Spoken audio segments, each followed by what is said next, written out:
Good morning class. Today we will start a new chapter in geography. Chapter number 9, life in the natural regions, the tropical and subtropical regions. And the page number is 161 to 168. Okay, so some areas have similar or uniform type of climate. Some areas have similar or uniform type of climate, water availability and landforms, etc. So there are some of the areas which have similar or uniform type of climate, water availability and landforms. The climate in these areas determine the temperature of the environment and rainfall the regions receive.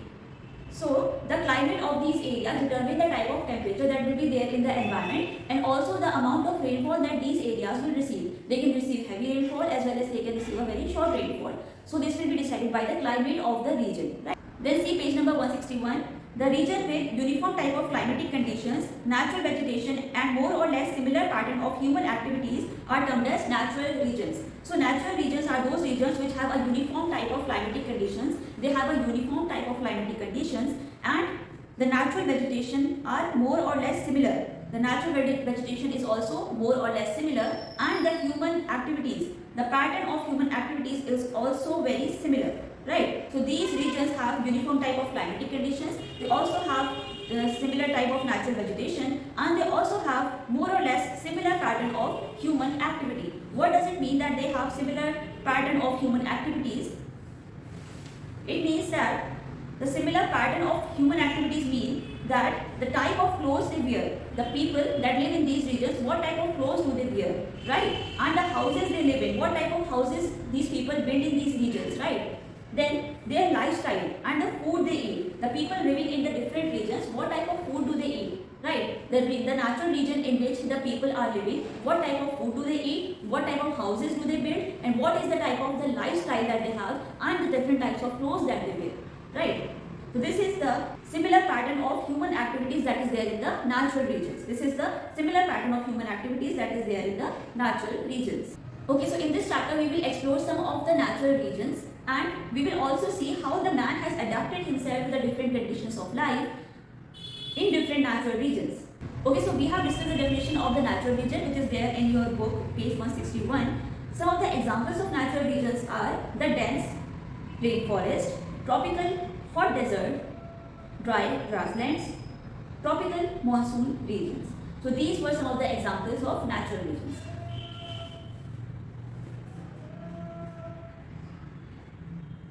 So moving on to the first topic of this chapter, which is tropical and subtropical regions. The tropical and subtropical regions.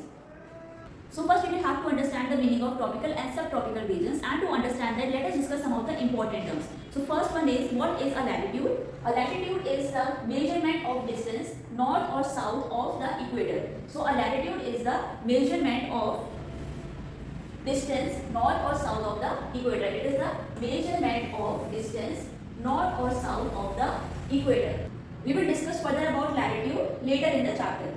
Then it is measured with 180 imaginary lines that form circles around the earth. Then the latitude is measured with 180 imaginary lines. It is measured with 180 imaginary lines that form circles around the earth. So latitude forms 180 imaginary lines or circles around the earth parallel to the equator, and these lines which is latitude are parallel to the equator. These lines are known as parallels. So the lines which are parallel to the equator are known as the parallels. So the latitude is the measurement of distance just like the kilometer, but on a very large scale. Like if you had to measure the distance on a sphere of earth or a globe, then you would require a much larger measurement of distance. Then you would require a much larger measurement of distance, as you will not be able to measure the distance across the globe, across the world in kilometers. You cannot measure this distance in kilometers, so we will need a different measurement of distance which is called the latitude. So the latitude runs north or south of the equator. It runs north or south of the equator and it is measured with 180 imaginary lines.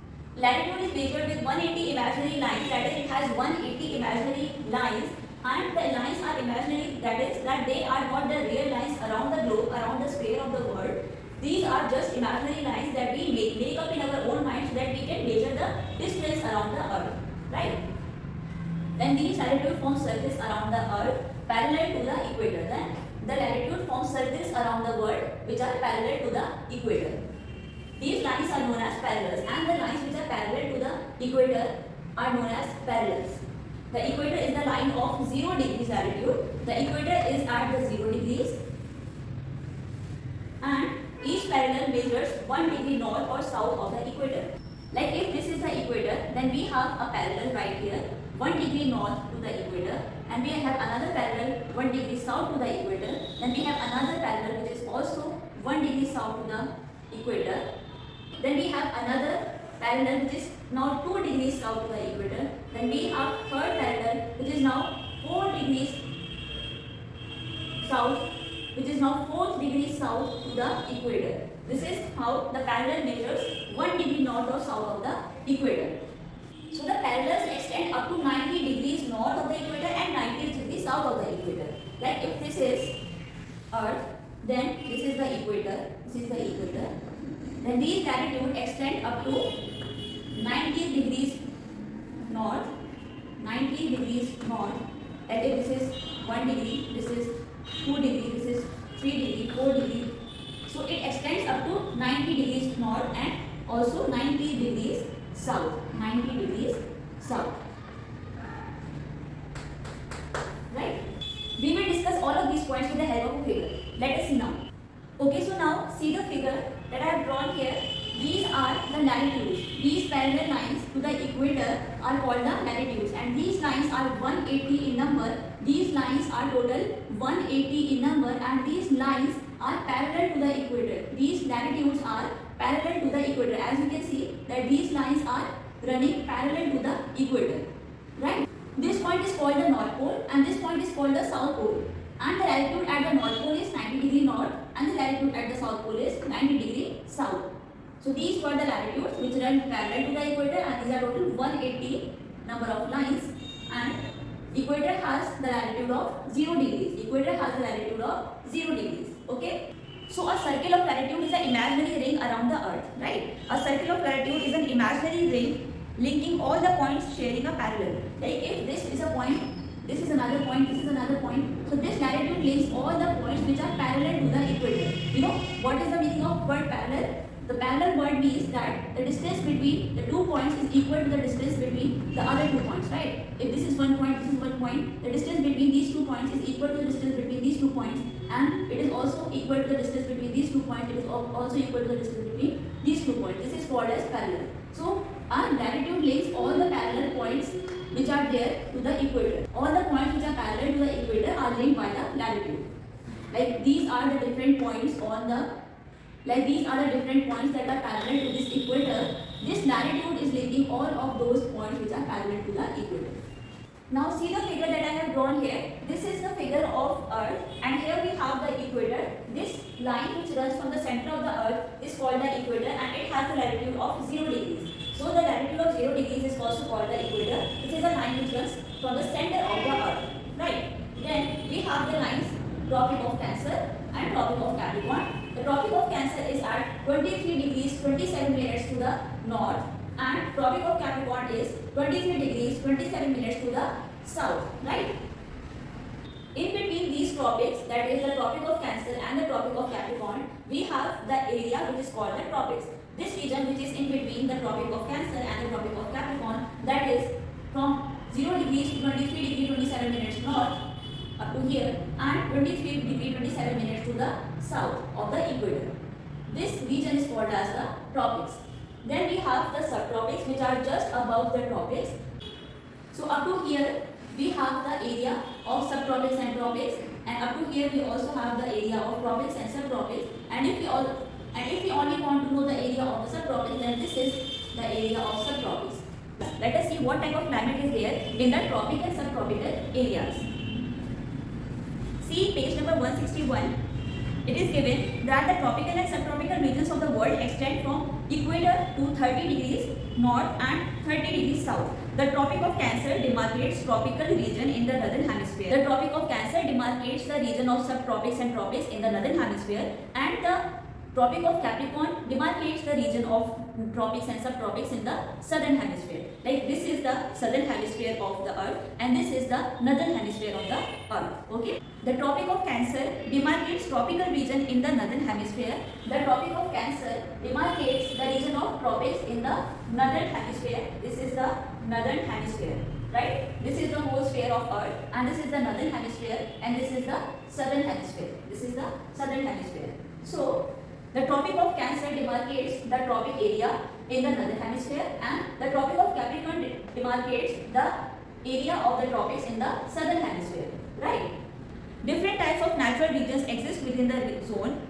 Different types of natural regions exist within the zone such as the dense rainforest, tropical hot deserts, dry grasslands and tropical monsoon regions.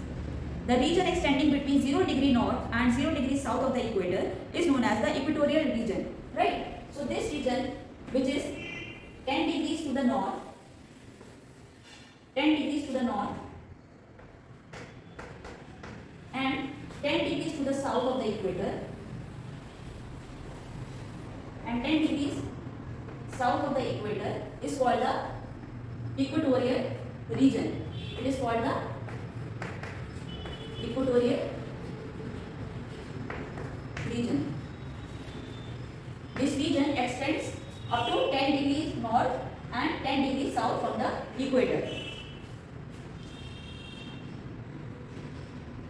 This region is also called as tropical rainforest region. This equatorial region is also called as tropical rainforest region. The basin of the Amazon River of South America falls within the region. It is characterized by the dense evergreen forests such as the selvas. So this region has the forest called as selvas and this region has the type of climate which is tropical rainforest climate, right?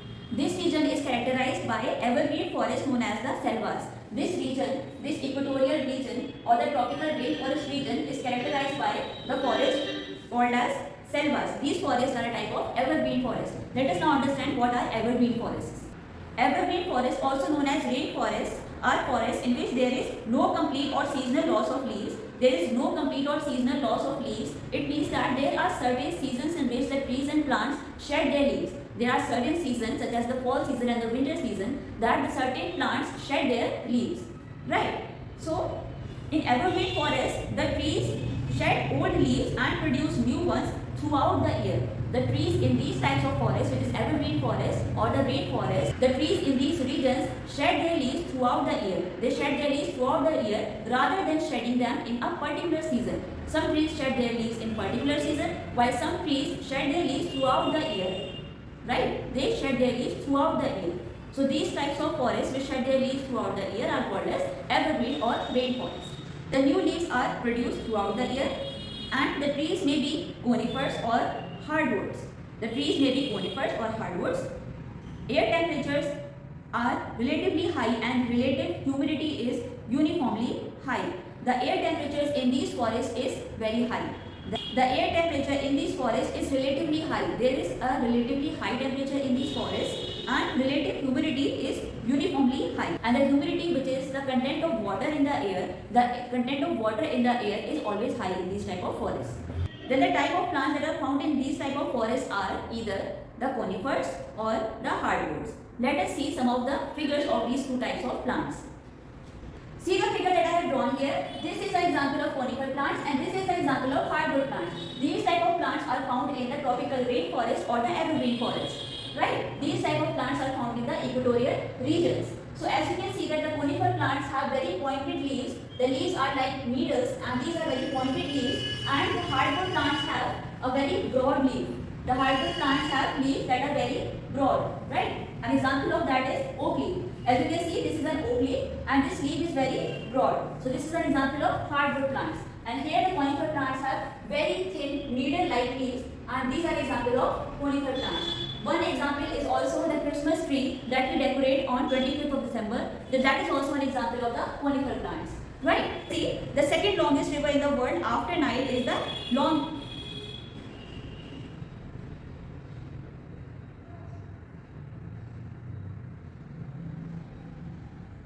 Then see on page number 161 it is written that the second longest river in the world after the river Nile, which is in South Africa, is the river Amazon. The second longest river in the world after the river Nile, which is in South Africa, is the river called River Amazon, and the river Amazon is in the Amazon rainforest or the Amazon basin, right? So Amazon is the largest river in terms of volume of water. This Amazon river is the largest river in terms of the volume of water. It means that this river has the largest amount of water, largest volume of water in the world, right? The Amazon river is also the second longest river after the river Nile in South Africa. The Amazon rainforest or the selvas occupy an area of about 5.5 million square kilometers within the basin. The Amazon basin is a large basin, and inside the basin there is Amazon rainforest, and this rainforest covers an area of 5.5 million square kilometers. Right? River Amazon rises in the Peruvian Andes mountains and flows eastward to the Atlantic Ocean. So now what is the meaning of the word basin? A basin is an area of land from which water flows into a river. Right? So it is an area of land from which water flows into a river. So it is an area of land from which water flows into a river. So it is an area of land from which water flows into a river. Okay? So let us understand the life in the Amazon basin. The Amazon is the second longest river in the world after the river Nile and the largest river in terms of volume of water. So the Amazon river is the largest river in terms of the volume of water. It means that it has the largest amount of water, it has the largest volume of water in the river in the whole world. The river Amazon rises in the Peruvian Andes mountains and flows eastward to the Atlantic Ocean. See the figure which is on page number 162, figure number 9.2, Amazon rainforest area. As you can see in the figure that there is the Amazon basin which is in the color green, and from here you can see the different rivers are flowing from west to east. They are flowing from west to east to the Atlantic Ocean. There is Atlantic Ocean in the east. See at the corner of the page there is Atlantic Ocean. So all of the rivers are flowing from the Amazon basin. From the Amazon basin they are flowing into the Atlantic Ocean. They are flowing into the Atlantic Ocean. So the place where a river flows into another body of water is called the river's mouth. See in this figure, where is the river's mouth? Just at the Atlantic Ocean, where all the rivers are joining and flowing into the Atlantic Ocean. See, there is Macapa or Belen at the coast of the Atlantic Ocean. This is where the river's mouth is. This is where the river's mouth is. All the different rivers such as the Maranon River, the Mediterranean River, Amazon River, the Barania River and the Tocantins River from the Brazil are all flowing into the Atlantic Ocean. These all of the rivers are flowing into the Atlantic Ocean from the river's mouth. So the place where a river flows into another body of water is called the river's mouth. It is joined by about 1000 smaller rivers or tributaries. It is joined by 1000 smaller rivers or tributaries, and that increase the volume of the main river. So the main river, which was the river Amazon, was not that voluminous in terms of water, but as it flowed through the Amazon basin, it was joined by many other tributaries, and the water in the main river, the Amazon river, increased multifolds, right? The Amazon and its tributaries form the largest river basin in the world. The Amazon and its tributaries form the largest river basin in the world. It covers most of the Brazil, part of Colombia, Peru, Venezuela, Ecuador, Bolivia, Guyana, Suriname and French Guiana, Brazil. About 60% of the Amazon rainforest lie in the country Brazil.